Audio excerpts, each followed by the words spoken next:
प्यारे बच्चों, हम लोग क्लास 12th के लिए आज ये सेकंड लेक्चर हम लोग कर रहे हैं। ठीक है। और ये ठोस अवस्था का सेकंड लेक्चर।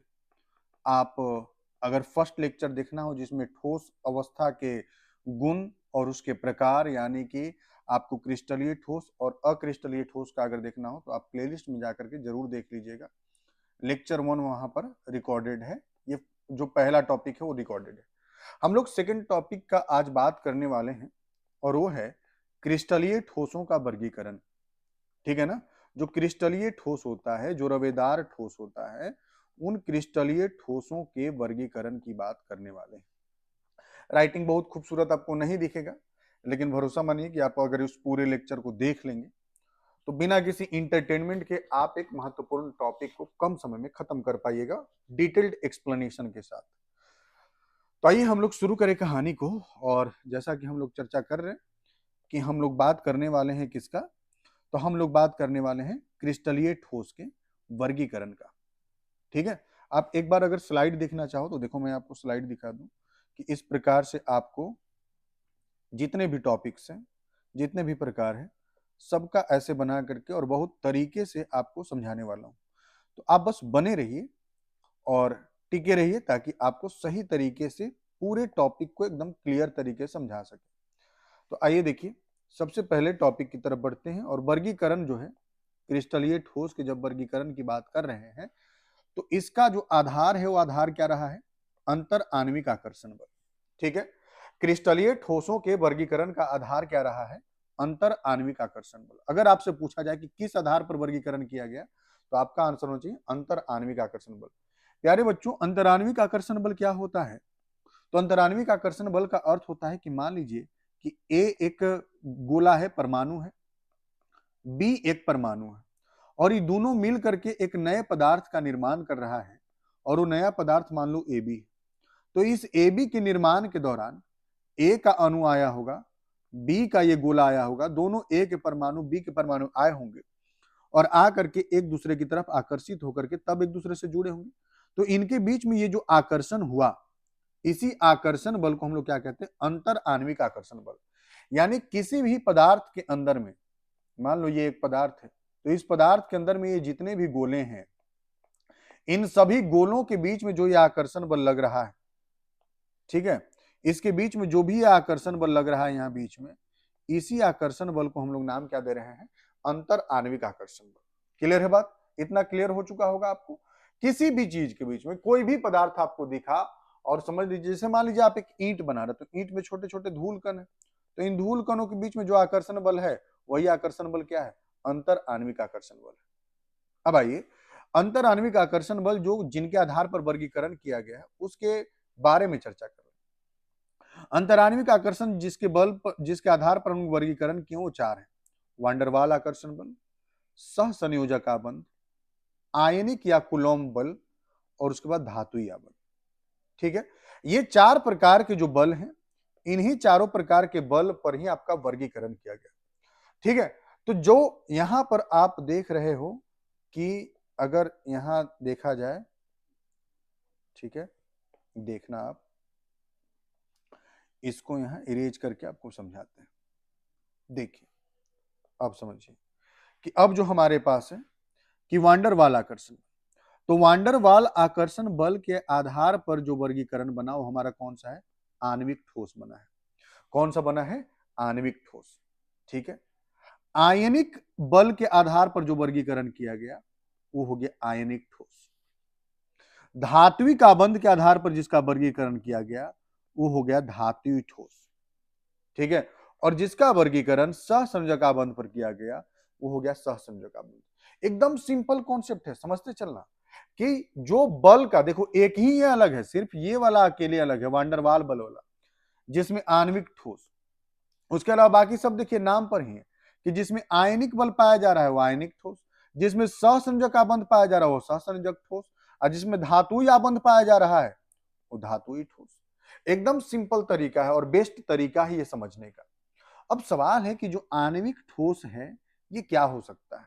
जो आयनिक ठोस है वो क्या होगा, धातुई ठोस होगा वो क्या है, और सहसंयोजक ठोस क्या है? अब इन चारों का चलिए डिटेलिंग करते हैं और जानते हैं इसके बारे में बहुत विश्लेषण करके हम लोग कि आखिर ये क्या है। ठीक है, तो ये 4 प्रकार आप दिमाग में रख लेना। अब आइए आगे बढ़ते हैं, कहानी को लेकर के आगे चलते हैं। हमारा है अगला, जो पहला टाइप है वो है आणविक ठोस। ये पहला टाइप है आणविक ठोस की। अब हम बात कर लेते हैं, थोड़ा सा इस इंक को भी हम थोड़ा सा मोटा अगर ले लें, चलो आणविक ठोस की बात कर लेते हैं। आणविक ठोस क्या है, तो आप देखिए आणविक ठोस जो बना हुआ है वो किस शब्द से बना है, वो बना है, चलो इसको थोड़ा पतला करना होगा। आणविक ठोस जो बना हुआ है वो किससे बना हुआ है, अणु से। ध्यान रखना, आणविक ठोस किससे बना है, अणु शब्द से बना है। अणु को आप इंग्लिश में मॉलिक्यूल भी कहते हैं, मॉलिक्यूल भी कहते हैं। ठीक है, मॉलिक्यूल भी आप कहते हैं। तो ये आणविक ठोस जो है अणु से बने होंगे। अणु, समझिएगा बात को, अणु से ये बने हैं, अणु से बने हैं। अणु आप किसको कहते हो, तो जैसे H2O एक अणु है, NH3 एक अणु है, CO2 एक अणु है, H2 एक अणु है, Cl2 अणु है ना। ये जितने भी हैं जिनमें दो प्रकार के या फिर एक ही प्रकार के दो परमाणु उपस्थित होंगे वो अणु कहलाएंगे। ठीक है, आप जनरली ऐसे कह सकते हो कि अणु का मतलब किसी भी तत्व का या किसी भी जो परमाणु है उसका स्थिर रूप जो है वो अणु कहलाता है। तो ये सभी अणु के रूप में आते हैं, ये सभी अणु हैं। क्लियर है बात। तो इसका जो अवयवी कण होगा, आणविक ठोस का जो अवयवी कण होगा वो कौन होगा हमारा, वो हमारा अणु होगा। तो इन ठोसों के अवयवी कण अणु होते हैं। अणु में ये सभी H2O, NH3, CO2, H2, Cl2 ये सभी किसकी श्रेणी में आ रहे हैं, अणु की श्रेणी में आ रहे हैं। अब अणु होते हैं तो इसी अणुओं के प्रकृति के आधार पर हम लोग जो है आणविक ठोस को 3 भागों में बांट दिए हैं। ठीक है, आणविक ठोसों को 3 भागों में बांट दिए हैं। देखिए यहां पर लिखा है अध्रुवीय, ध्रुवीय और हाइड्रोजन आबंधित। अब आपके दिमाग में आ रहा होगा कि ये अध्रुवीय क्या है, ये ध्रुवीय क्या है और ये हाइड्रोजन आबंधित क्या है। तो आइए उसी पर चर्चा शुरू करते हैं। देखिए अध्रुवीय आणविक ठोस की जब हम बात करते हैं तो अध्रुवीय आणविक ठोस का कहानी यह है कि यह अध्रुवीय अणुओं से बना होगा। अध्रुवीय को हम लोग नॉन पोलर भी कहते हैं। इसको क्या कहेंगे, नॉन पोलर कहते हैं। तो अध्रुवीय ठोस जो होगा वो अध्रुवीय अणुओं से बना होगा। अब सवाल है कि भैया अध्रुवीय अणु होता क्या है, हम कैसे पहचान करेंगे कि कोई अध्रुवीय अणु है। तो देखिए आपको हम बस एक मोटा मोटी बात बताएंगे ताकि आप आसानी से समझ जाए। जनरली अध्रुवीय अणु वो होते हैं जिनमें सिर्फ एक प्रकार के परमाणु उपस्थित हो। पहला ये, जैसे H2, Cl2, Br2, O2, N2, है ना। उसके बाद देखना N2 के बाद हो जाएगा कौन सा, तो हम लोग P4 लिख सकते हैं, आर्गन लिख सकते हैं, नियॉन लिख सकते हैं, हीलियम लिख सकते हैं, क्रिप्टन लिख सकते हैं। और कुछ यौगिक ऐसे हैं जो 2 प्रकार के तत्वों से बने हैं, इसके बावजूद वो कैसे हैं, अध्रुवीय हैं। तो उसके उदाहरण जो कार्बन के यौगिक खास करके आपको दिखेंगे, CCl4 ले लेना, CH4 हो जाएगा, CO2 हो जाएगा। ये जितने भी अणु आपको दिख रहे हैं ये सभी कैसे अणु हैं, ये सभी अध्रुवीय अणु हैं।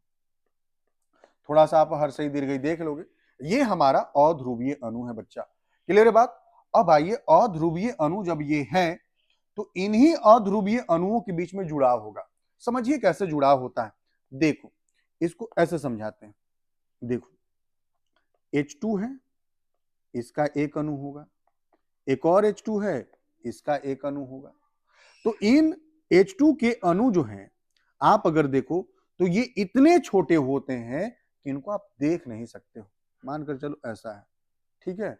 अब ये ऐसा है, इतना छोटा, लेकिन ये इतना छोटा है अणु जो है, किसी भी अणु, कोई भी अणु आप किसी का ही बात करो, आप H2O का ही बात कर लीजिए, तो H2O के एक अणु की बात करेंगे तो ये इतना छोटा होता है कि हम इसको देख नहीं सकते, इतना छोटा है ना। एक अणु और एक परमाणु का जो माना गया है वो आकार ये है 10 के पावर -10 मीटर।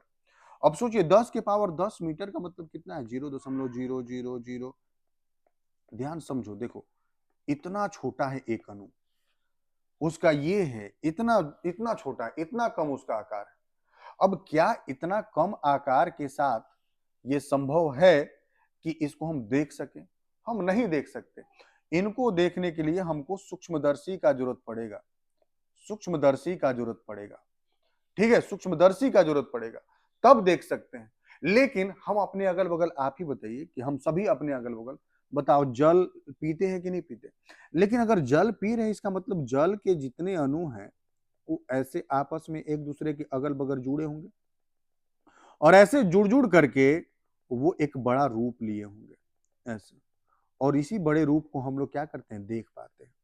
तो अगर ये जल के अणु एक दूसरे के नजदीक ऐसे जुड़ पा रहे हैं, एक दूसरे के अगल बगल अगर जमा पा रहे हो, इसका अर्थ है कि इन जल के अणुओं के बीच में आकर्षण बल काम कर रहा है।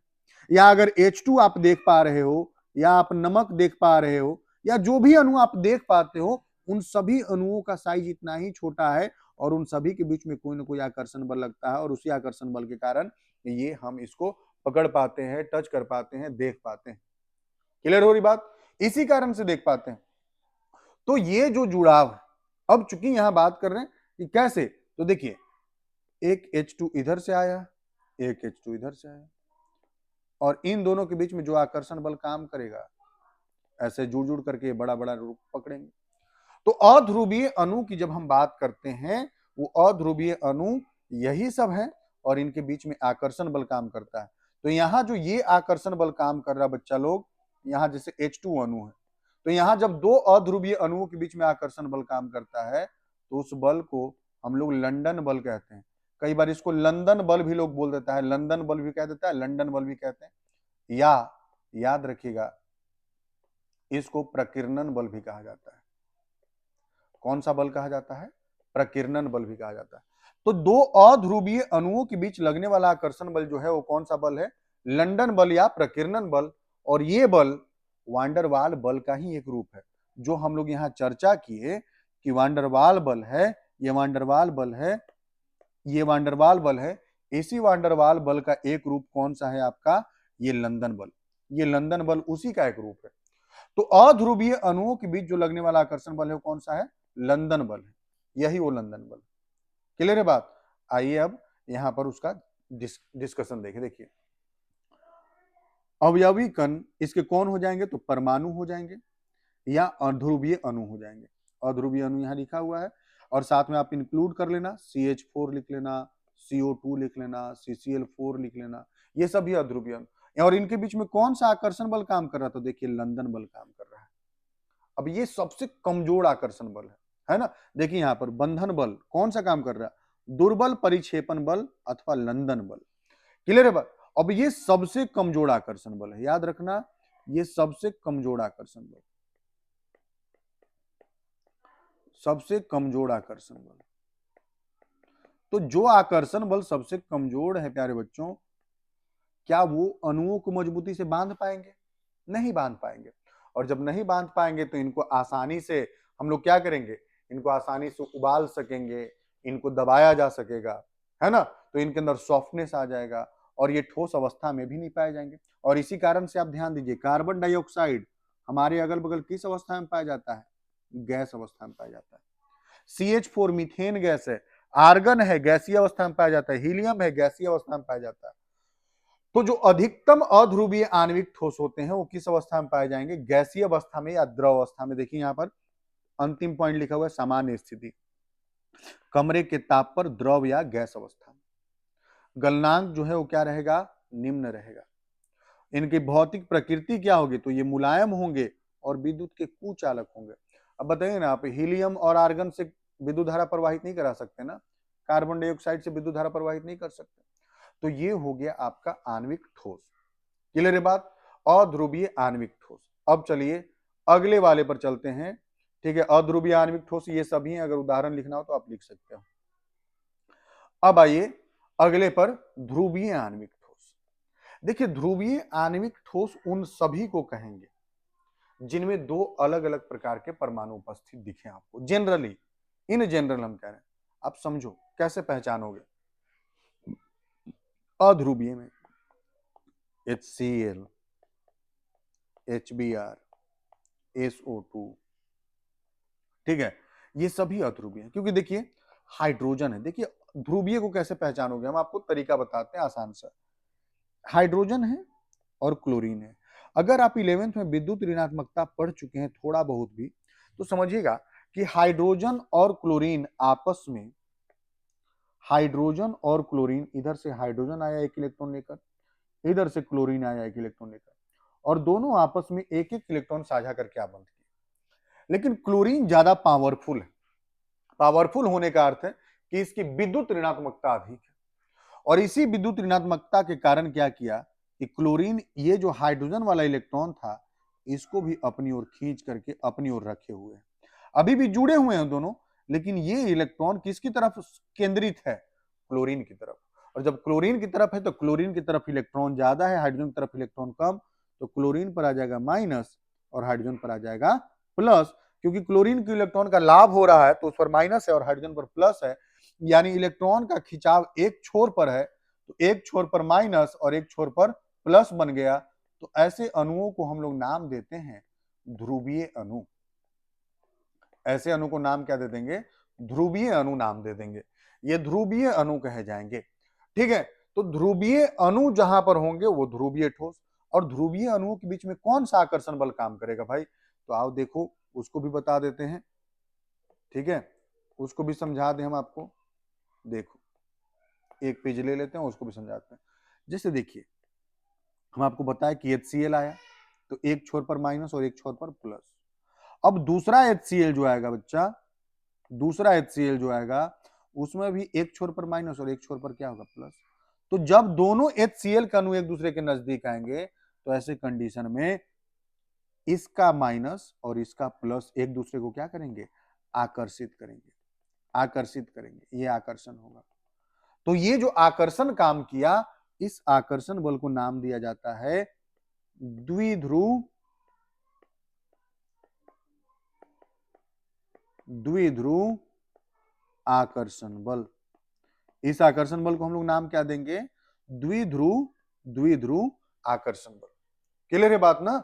ये द्विध्रुव, द्विध्रुव आकर्षण बल कहलाता है, क्योंकि देखिए इसका माइनस इसके प्लस को आकर्षित किया। फिर मान लीजिए अगला एक और HCl आता तो उसका भी यहाँ माइनस, यहाँ प्लस होता और यहाँ पर क्या होता, माइनस।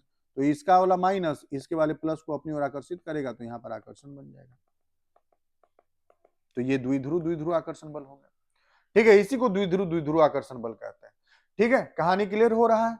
तो द्विध्रुव, द्विध्रुव आकर्षण बल इसमें काम करता है, और चूंकि प्लस और माइनस के बीच में आकर्षण बल काम कर रहा है, इस कारण ये मजबूत थोड़ा होगा, है ना, अध्रुवीय वाले की तुलना में ये मजबूत होगा, ठीक है। देखो यहाँ पर वैसे ही बनाए हुए, देखो ये जो पूरा बनाया हुआ है संरचना, अगर आप इसको देख सको तो देख लो। देखो इसका वाला H प्लस इसके वाले Cl माइनस को आकर्षित कर रहा है, ठीक है। तो ऐसे ही पूरा संरचना काम करता है। देखिए अवयवी कण कौन होगा, तो ध्रुवीय सहसंयोजक बंधों से बना हुआ अणु, जैसे HCl और SO2।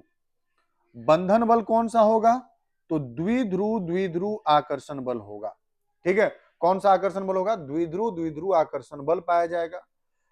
भौतिक प्रकृति क्या है, तो भाई HCl हो, SO2 हो, ये भी किस अवस्था में पाए, मुलायम होते हैं, और इनके अंदर से भी विद्युत धारा का प्रवाह नहीं कराया जा सकता है, ठीक है। उसके बाद आइए गलनांक क्या होगा, तो इनका भी कम होगा, लेकिन अध्रुवीय ठोस की तुलना में यहाँ पर थोड़ा ज्यादा होगा। जो अध्रुवीय ठोस का हम लोग चर्चा किए थे, इनका चर्चा किए थे, इनके तुलना में इनका जो क्वथनांक और गलनांक होगा वो क्या होगा, अधिक होगा, ठीक है। ये किस अवस्था में पाए जाते हैं, तो ये भी कमरे के ताप पर या तो ठोस अवस्था में पाए जाएंगे या फिर द्रव अवस्था में पाए जाएंगे, ठीक है। कमरे के ताप पर किस अवस्था में पाए जाएंगे, ठोस और द्रव अवस्था में पाए जाते हैं। मामला क्लियर है, ओके ना। चलिए आगे चलें अगले टॉपिक पर। देखिए अगर आपको ना नोट बनाना हो तो नोट्स बनाने के लिए आप इसका यूज कर सकते हो। देखो जितने भी हैं इनको हम अलग अलग करके लिख दिए हैं, आप इसको पॉइंट वाइज बना के लिख सकते हो। जैसे हम लिख सकते हैं कि इनके अवयवी कण ध्रुवीय अणु होते हैं, इसमें द्विध्रुव, द्विध्रुव आकर्षण बल पाया जाता है, ये मुलायम होते हैं, ये विद्युत के कुचालक होते हैं, इनका गलनांक निम्न होता है परंतु अध्रुवीय ठोसों से अधिक होता है, ये कमरे के ताप पर गैस और द्रव अवस्था में पाए जाते हैं। तो ऐसे करके आप गुण इसका लिख सकते हो। आइए लास्ट आणविक ठोस के टाइप पर आते हैं। अगला है हाइड्रोजन आबंधित आणविक ठोस। हाइड्रोजन आबंधित आणविक ठोस को समझिएगा, ये सिर्फ 3 ही तत्वों का रहेगा। किसका किसका? तो फ्लोरीन, ऑक्सीजन और नाइट्रोजन। इस फ्लोरीन, ऑक्सीजन और नाइट्रोजन में कौन आता है भाई? तो ये आता है NH3, ये आता है H2O और ये आता है HF। आप बोलोगे सर यहां भी तो 2 तत्व हैं, तो ये भी तो अध्रुवीय तत्व यौगिक ही हैं। तो बिल्कुल ये भी ध्रुवीय यौगिक हैं। तो बिल्कुल सही है, ये भी ध्रुवीय हैं, ये भी ध्रुवीय हैं, ध्यान रखिएगा।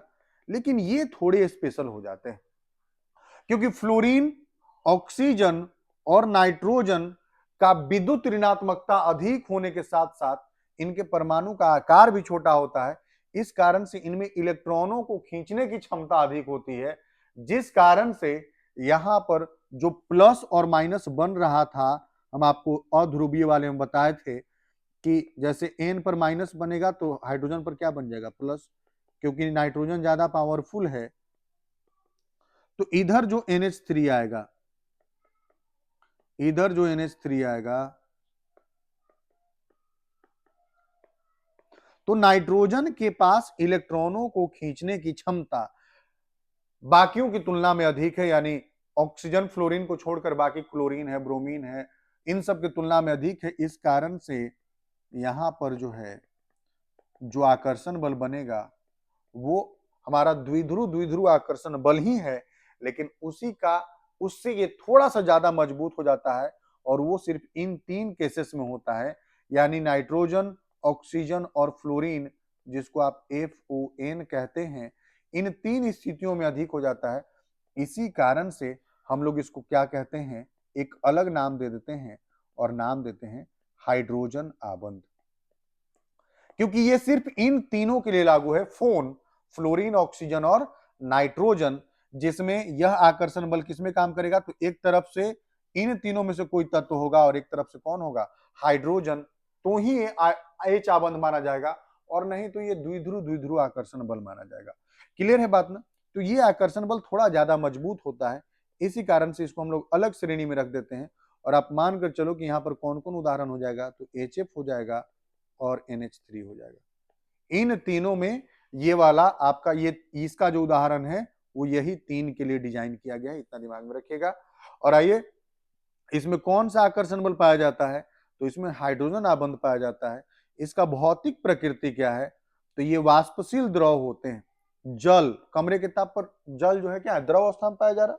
ये मुलायम होंगे और ये भी विद्युत धारा के कुचालक होंगे। इनमें विद्युत धारा प्रवाहित नहीं किया जा सकेगा, है ना? ये H2O शुद्ध जल से विद्युत धारा प्रवाहित होता है क्या? नहीं होता। ठीक है, अब आइए अगले वाले पर चलते हैं और वो है हमारा आयनिक ठोस। आयनिक ठोस का अर्थ क्या है? आयनिक ठोस, आयनिक ठोस आयन से बना होगा। देखिए यहां आपको दिखाया गया, आयन मतलब एक होता है धन आयन और एक होता है ऋण आयन। तो ये जो धन आयन और ऋण आयन के बीच में आकर्षण बल कार्य करता है, आकर्षण बल जो लगेगा, चूंकि प्लस माइनस हम लोग बचपन से पढ़ते हैं कि प्लस माइनस एक दूसरे को आकर्षित करते हैं, ये कूलॉम का नियम भी है कि विपरीत आवेश एक दूसरे को आकर्षित करते हैं। तो यहाँ पर आकर्षण हो रहा है प्लस माइनस के बीच में, तो हम कह रहे हैं कि यह आकर्षण बल कौन सा है? तो यह आयनिक आबंध कहलाएगा। फिजिक्स में आप इसी को इलेक्ट्रोस्टैटिक फोर्स ऑफ अट्रैक्शन कहेंगे, या स्थिर वैद्युत आकर्षण बल कहिएगा, या वैद्युत अस्थायी आकर्षण बल कह दीजिएगा, इसी को कहिएगा। तो देखिए यहाँ पर है Cl माइनस और यहाँ पर है Na प्लस, ये दोनों एक दूसरे को क्या कर रहा है? यहाँ आकर्षित कर रहा है, आकर्षित कर रहा। तो इसी आकर्षण बल को हम लोग नाम क्या दे दिए? इसी आकर्षण बल को नाम क्या दे दिए? आयनिक आबंध नाम दे दिए। ठीक है, केमिस्ट्री में इसको आयनिक आबंध नाम दिए। तो जहां पर यह आयनिक आबंध पाया जाएगा वह हमारा कौन सा हो जाएगा? आयनिक ठोस। यानी कि जो ठोस आयन की मदद से बने होंगे वो आयनिक ठोस माने जाएंगे, जिसमें हमारा कौन कौन उदाहरण हो जाएगा? NaCl हो जाएगा, MgCl2 हो जाएगा, कैल्शियम कार्बोनेट हो जाएगा, है ना? ये सभी, ये जो भी हैं लवण के रूप में जितने भी आप देखते हो, वो सभी आयनिक ठोस के उदाहरण ही होंगे। तो इसके देखिए, अब आइए इसके अवयवी कण कौन हो जाएंगे? आयन। कौन कौन? धन आयन और। तो अब देखिए अवयवी कण हो चुका। अब देखिए इसमें आकर्षण बल कौन सा काम कर रहा है? तो कूलॉम बल या स्थिर वैद्युत बल, या इसी को आप आयनिक आबंध भी लिख सकते हैं। आयनिक आबंध भी लिख सकते हैं। ठीक है। इसके बाद आइए अगले वाले पर भौतिक गुण की बात करते हैं। तो हम सभी पढ़ रखे हैं, हम सभी ये पढ़ रखे हैं, देखो कि क्या होता है। जैसे नमक है, आप बताओ कि अगर आप नमक को पीटोगे, हथौड़ी से पीटोगे अगर, तो क्या ये फैलेगा? क्या ये चौड़ा होगा? नहीं। जितना पीटोगे उतना टूटता जाएगा, पीटने पर टूटता जाएगा, और जो पीटने पर टूट जाए उसको हम लोग भंगुर कहते हैं। ठीक है। तो ये क्या होंगे? भंगुर होते हैं प्रकृति में, और इनका क्वथनांक और गलनांक जो है उच्च होता है। इनका क्वथनांक और गलनांक क्या होता है? उच्च होता है। लेकिन सबसे खास बात जो आता है ना, और जहां से आपके एग्जाम में क्वेश्चन आता है, वो आता है विद्युत चालकता। कि जब हम ठोस अवस्था में इसको देखते हैं, मान लो एकदम आप ठोस नमक है, उसमें पानी का बिल्कुल भी मात्रा नहीं है, या एकदम बिल्कुल भी पिघला हुआ नहीं है, पूरी तरह से ठोस अवस्था में है, तो उस दौरान वो विद्युत धारा का प्रवाह नहीं करता है। वो विद्युत रोधी हो जाता है, कुचालक हो जाता है, वो कुचालक हो जाता है। ठीक है। लेकिन जब उसी को हम लोग पिघला दें, जैसे नमक को पिघला दें, या विद्युत धारा नमक में पानी डाल दें, तो यह सुचालक हो जाता है। आइए कारण समझाते हैं आपको। देखिए कारण यहां हम समझें अगर इसको, तो देखिए एक पेज लेकर समझाते हैं आपको कि अगर हमारे पास NaCl है, तो Na+ और Cl-, ये दोनों एक दूसरे को ऐसे मजबूती से पकड़े हुए। अब सभी NaCl जो है Na+, Cl-, ऐसे एक दूसरे को एकदम मजबूती से पकड़े हुए, इनमें घूमने फिरने की बिल्कुल भी क्षमता नहीं। तो अब हम घूमने फिरने की क्षमता पर बात ही क्यों कर रहे हैं? तो समझना इसको कि इसलिए बात कर रहे हैं क्योंकि विद्युत धारा के जब प्रवाह की बात करते हो, विद्युत धारा के प्रवाह की बात करते हो, तो हम सभी पढ़े हैं कि आवेश का जब प्रवाह होता है तो हम कहते हैं कि विद्युत धारा का प्रवाह है। आवेश का प्रवाह होना चाहिए। किसका प्रवाह होना चाहिए? आवेश का प्रवाह, है ना? आवेश का प्रवाह होना चाहिए। अब आवेश का प्रवाह होगा कैसे भाई? तो आवेश का प्रवाह होता है किसके प्रवाह से? इलेक्ट्रॉन के प्रवाह से। यानी अगर किसी पदार्थ में इलेक्ट्रॉन गति करेगा तो विद्युत धारा प्रवाहित होगा।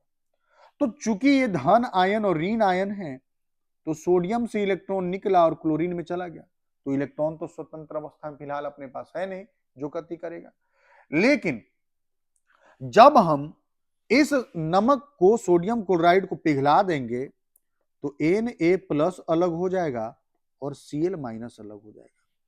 अब यहां गौर करना कि यहां जो Cl- है ना बच्चा, यहां जो Cl- है ना, ये Cl-, इस Cl- के पास एक अपना इलेक्ट्रॉन था और एक इलेक्ट्रॉन था सोडियम वाला।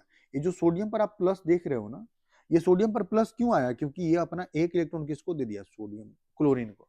तो ये जो एक एक इलेक्ट्रॉन है क्लोरीन वाला, जो सोडियम से प्राप्त हुआ है, यह क्लोरीन के बाह्यतम कक्षा में स्वतंत्र होता है। और जब यह क्लोरीन आयन गति करेगा, Cl- गति करेगा, तो उस Cl- की गति के साथ ये इलेक्ट्रॉन भी गति करेगा। और जब इलेक्ट्रॉन गति करेगा यानी इलेक्ट्रॉन का प्रवाह होगा, तो आवेश का प्रवाह होगा, और जब आवेश का प्रवाह होगा तो विद्युत धारा का प्रवाह होगा। तो यहां पर क्लोरीन को गतिशीलता चाहिए, क्लोरीन को प्रवाह करने की क्षमता चाहिए। अगर क्लोरीन गति करने लगा तो विद्युत धारा का प्रवाह होने लगा। तो गति कब करेगा? जब ये एक दूसरे को मजबूती से पकड़े हुए तब नहीं ना, क्योंकि जब पकड़े हुए हैं, ठोस अवस्था में है, तो ये आयन गति नहीं कर पाएंगे। लेकिन जब इनको पिघला दीजिएगा या जब पानी में डाल दीजिएगा, तब क्या हो जाएगा? तब Na+ अलग हो जाएगा, Cl- अलग हो जाएगा। और जब दोनों अलग हो जाएंगे तो खूब घूमेंगे फिरेंगे और अलग अलग गति करेंगे, और जब इनका गति होगा तो वहां पर विद्युत धारा का प्रवाह होगा। इसीलिए यहां पर लिखा गया कि आयन गमन के लिए स्वतंत्र नहीं है। ये सवाल बनता है कि आयनिक ठोस अपने ठोस अवस्था में कुचालक, जबकि गलीय या गलित या जलीय अवस्था में सुचालक हो जाता है, क्यों? तो लिखना होगा कि आयनिक ठोस अपने ठोस अवस्था में कुचालक होता है, क्योंकि इस दौरान इसके आयन में गति करने की क्षमता नहीं होती है, जबकि गलित या जलीय अवस्था में इसके आयन आसानी से गति कर पाते हैं, स्वतंत्र अवस्था में घूम फिर पाते हैं। इसी कारण से ये क्या हो जा रहे हैं? तो ये विद्युत के चालक हो जा रहे हैं। क्लियर है ना बात? मामला समझ में आ गया? ये विद्युत के सुचालक हो जाते हैं किस अवस्था में? जलीय अवस्था में या पिघला देने पर, लेकिन ठोस अवस्था में सुचालक नहीं हो पाते। चलिए अब अगले पर चलते हैं। देखिए अगला है ठोस अवस्था, धात्विक ठोस। धात्विक ठोस पर है तो सबसे पहले समझिए धात्विक ठोस क्या है, बनता कैसे। यहां देखो आपको दिखा देते हैं। धात्विक ठोस का अर्थ है, देखिए मुक्त इलेक्ट्रॉन है। ऐसे देखो, ऐसे पूरा मुक्त इलेक्ट्रॉन था, ऐसे, जिसको इलेक्ट्रॉनों का समुद्र कहते हैं। इसके संरचना के बारे में जो बोला गया, वो बोला गया कि देखिए ऐसे स्वतंत्र इलेक्ट्रॉन है, और इन स्वतंत्र इलेक्ट्रॉनों के बीच में हम लोग क्या कर रहे हैं कि धातु आयन को रख दिए, Na+ को रख दिए, धातु आयन को रख दिए Na+। अब Na+ जो है ना बच्चा, वो क्या है कि प्लस के रूप में है। तो यहां जो है, यहां क्या हुआ कि जो भी इलेक्ट्रॉन थे, चूंकि इलेक्ट्रॉन पर क्या होता है माइनस, इलेक्ट्रॉन ऋण आवेशित कण है तो इलेक्ट्रॉन पर माइनस, तो सारे इलेक्ट्रॉन जो है ऐसे इसके चारों ओर ऐसे जमावड़ा लगा दिए। क्योंकि Na पर प्लस था तो उसको इलेक्ट्रॉन चारों तरफ से क्या कर लिए, घेर लिए, और घेर लिए तो जो सोडियम था वो अपने जगह पर एक जगह स्थिर हो पाया, यानी जो धातु का आयन था वो अपने एक जगह पर स्थिर हो गया और बैठ गया। अब वो गति नहीं कर पा रहा। ठीक है, तो ऐसे ही जो भी धातु आयन आए, उन सभी को इलेक्ट्रॉन इसी प्रकार से जकड़ लिए उनके स्थान पर, नियत स्थान। तो आयन तो गति नहीं कर पा रहा, लेकिन देखिए ये स्वतंत्र इलेक्ट्रॉन है, ये बाहर में जो भी इलेक्ट्रॉन है ये सभी स्वतंत्र हैं और ये तो गति कर सकते हैं। तो Na+ यहां अब गति नहीं कर पा रहा है, लेकिन उसके अगल बगल जो इलेक्ट्रॉनों का समुद्र है उसको चारों तरफ से घेर लिया है और एक जगह पर स्थिर बना दिया है, और इसी प्रकार से धात्विक ठोस का निर्माण हो जाता है। ठीक है, देखिए यहां लिखा हुआ है धन आयन और इलेक्ट्रॉनों का समुद्र। ये जो आपको दिख रहा है ये क्लाउड, ये इलेक्ट्रॉनों का समुद्र है, और उसके बीच में जो ये प्लस दिख रहा है वो धातु आयन, और चारों तरफ से धातु आयन को इलेक्ट्रॉनों का समुद्र क्या कर रखा है, जकड़ रखा है, और इसी प्रकार से आपके धातुई ठोस का निर्माण होता है। और यहाँ जो इलेक्ट्रॉनों के द्वारा जो धातु ठोस को जकड़ लिया गया है, इसी जकड़ को, इसी पकड़ को हम लोग नाम देते हैं धातुई आबंध। क्लियर है बात ना? इसी को नाम क्या दीजिएगा, धातुई आबंध। धातुई आबंध। तो अगर पूछा जाए कि धात्विक ठोस में कौन सा बल पाया जाता है या कौन सा आकर्षण बल, तो आप नाम दोगे धातुई बल या फिर धात्विक बल। ठीक है, ओके ना? क्लियर है बात? ओके ना? क्लियर है? या फिर धातुई आबंध भी कह सकते हो, आबंध भी कह सकते हो, मेटालिक बॉन्ड कहा जाता है, धातुई आबंध भी कह सकते हो। ठीक है, तो संरचना निर्माण कैसे होता है भाई? तो मुक्त इलेक्ट्रॉनों के समुद्र में व्यवस्थित धन आयन से, मुक्त इलेक्ट्रॉनों का समुद्र है और वहां पर किसको रख दिया गया है, धन आयन को, और धन आयन में किसके, धातु के आयन को रख दिया गया, तो धात्विक ठोसों का निर्माण होता है। अब धातु के बारे में हम सभी जानते हैं कि ये विद्युत के चालक होते हैं और उष्मा के भी सुचालक होते हैं। कारण स्पष्ट हो गया कि मुक्त इलेक्ट्रॉन है। देखो तो ये सभी जो बाहर में इलेक्ट्रॉन है ये सभी क्या है, ये सभी मुक्त इलेक्ट्रॉन है, तो सब गति कर रहे हैं। फिर यहां देखें तो धात्विक चमक होगा, रंग होगा, ये आघात वर्धनीय होंगे, यानी पीटने पर चौड़ा होता जाएगा। ये मान लो ये पैसा जैसे रॉड होता है, इसको पीटोगे तो पीट कर इसको तुम चौड़ा करना चाहते हो तो चौड़ा हो जाएगा। ये तन्य होते हैं, इनको खींच खींच कर पतला बनाया जा सकता है। क्लियर है बात? उदाहरण हो गया iron, copper, silver, magnesium, gold, है ना, सोडियम, पोटेशियम, ये सब इसके उदाहरण हो जाएंगे धात्विक ठोस के। ठीक है, तो ये धात्विक ठोस, इसका क्वथनांक गलनांक भी क्या रहेगा, उच्च रहेगा। क्लियर होगी बात? चलिए अगले सवाल पर चलें, और ये लास्ट पॉइंट है, यानी लास्ट आपका है क्रिस्टलीय ठोस के प्रकार का। इसको कहते हैं सहसंयोजक ठोस या नेटवर्क ठोस कहते हैं। सहसंयोजक ठोस क्यों कहते हैं? आप अगर इस संरचना को देख पा रहे हो तो इस संरचना में आप देखो कि बहुत बृहद संरचना है, बड़ा सा संरचना है, बड़ा सा ढांचा है। तो चूंकि सहसंयोजक आबंध जो होता है यह एक दूसरे से, और ये ज्यादा बनता किसमें है? कार्बन में। देखिए कार्बन क्या करता है? 4 आबंध करता है। ऐसे ही सभी कार्बन एक दूसरे से जुड़ जुड़ करके ऐसे आबंध को फैलाते जाएंगे। तो ऐसे फैलाते जाएगा इस प्रकार से, इस प्रकार से फैलाते जाएगा, तो हम कहेंगे कि ये हमारा क्या है? सहसंयोजक ठोस। तो कार्बन की जो बृहद संरचना है, बहुत बड़ी सी संरचना, वो एकदम जाल नुमा हो जाता है। इसी कारण से इसको क्या कहते हैं हम लोग? नेटवर्क ठोस भी कह देते हैं।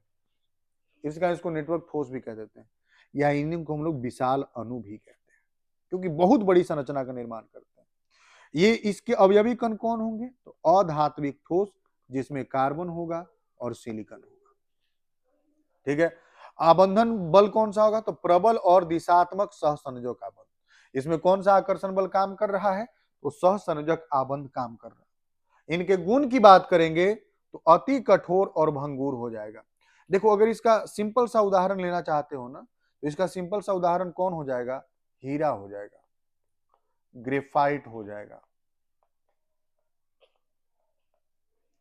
SiO2 हो जाएगा, या SiC हो जाएगा।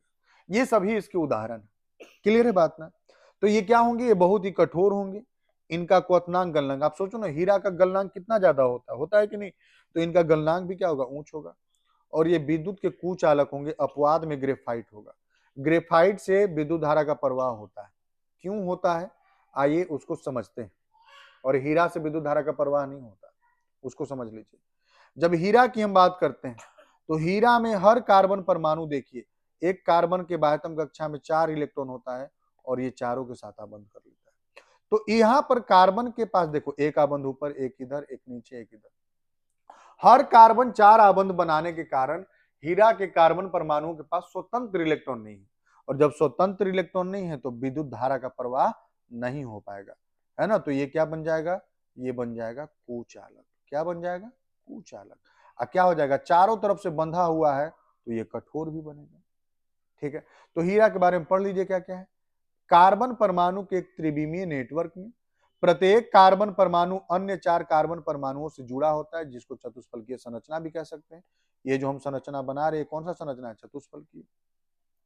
सबसे कठोर प्राकृतिक पदार्थ और विद्युत का कुचालक है। कारण पूछा जाएगा क्यों?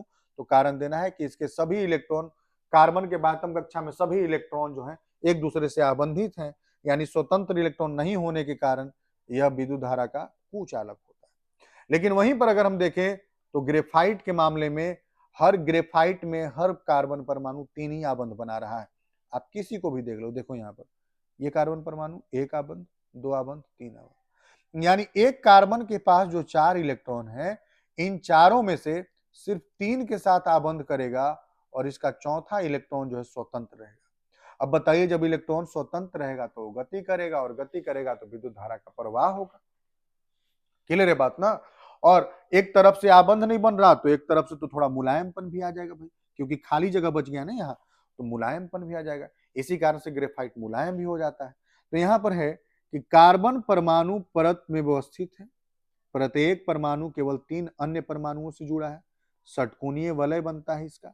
और चौथा इलेक्ट्रॉन परतों के मध्य मुक्त रहता है। ठीक है ना? एक परत मान लो ऊपर वाला है, ये नीचे वाला, तो इसके बीच में खाली रहेगा। यहाँ पर इलेक्ट्रॉन जो है गतिशील रहेगा, यहाँ इलेक्ट्रॉन गतिशील रहेगा, यहाँ इलेक्ट्रॉन गतिशील रहेगा। तो गतिशील रहेगा तो विद्युत धारा का प्रवाह रहेगा। तो ये विद्युत के कुचालक, ये मुलायम होंगे और क्या होंगे? चिकना परत वाले होंगे। तो ये हीरा और ग्रेफाइट के बीच में अंतर। अब यहाँ से देखो एक दो सवाल बनता है, वो ये बनता है कि सहसंयोजक ठोस को नेटवर्क ठोस क्यों कहा जाता है? तो आप आंसर करना कि भाई सहसंयोजक ठोस का जो संरचना होता है उसमें परमाणु आपस में सहसंयोजक आबंध द्वारा जुड़कर एक जाल नुमा संरचना का निर्माण करते हैं और बहुत विशाल अणु का निर्माण करते हैं। इसी कारण से इसको हम लोग नेटवर्क ठोस कह देते हैं, है ना? ही ग्रेफाइट जो है विद्युत का सुचालक है, क्योंकि इसके परतों के बीच में स्वतंत्र इलेक्ट्रॉन पाए जाते हैं जो गति कर लेते हैं, क्योंकि इसमें सभी कार्बन परमाणु जो है वो सिर्फ 3 इलेक्ट्रॉन से आबंध बना पाते हैं और 1 इलेक्ट्रॉन इसमें स्वतंत्र होता है। ठीक है, अब आ जाइए मोटा मोटी एक बार में पूरा चारों का। आणविक ठोस की बात करें तो क्या होता है, किससे बना होता है, अणुओं से बना होता है। इसमें कौन सा आकर्षण बल, तो अध्रुवीय होगा तो लंदन, ध्रुवीय होगा तो द्विध्रुव, और HF, NH3 और H2O में हाइड्रोजन आबंध। ये मुलायम होते हैं, विद्युत के कुचालक होते हैं, यहाँ उदाहरण दे दिया गया। आयनिक की बात करोगे तो ये आयन के बने होते हैं, एक प्लस और माइनस दोनों आयन पाए जाते हैं। इसमें स्थिर वैद्युत आकर्षण बल पाया जाता है। ये कठोर होते हैं, भंगुर होते हैं, ठोस में कुचालक, जबकि गलित अवस्था में चालक हो जाता है।